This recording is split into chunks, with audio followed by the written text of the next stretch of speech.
Hai kawan-kawan. Makan apa tu malam ni? Malam ni Ami makan sup. Mami tambahkan cinnamon oil sebagai suplemen dalam sup tu, nampak tak tu? Mami pump tu. Tu boleh beli kat kedai oren tau. Lepas tu Mami tambahkan ni juga. Sebenarnya yang ni Amin tak berapa makan sangat. Simba makanlah, tapi Amin tak sampai hati nak cakap tak nak, takut Amin marah. Amin pun diam je lah. Hihi. Okey, bila dah bubuh tu Mami pun panggil makan. Tengoklah tu kawan-kawan siapa yang sampai dulu. Hai, dia ni. Lagi-lagi dia lah. Lepas tu Amin pun makan juga sekali dengan Simba. Tapi kan kawan-kawan, cuba tengok tu. Tengok tu. Dia makan mungkin yang masuk 30%, yang lagi 70% keluar pada pinggan dia.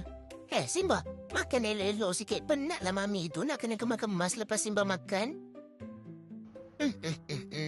Ada pula makan keluar pada mangkuk macam tu. Jilat balik.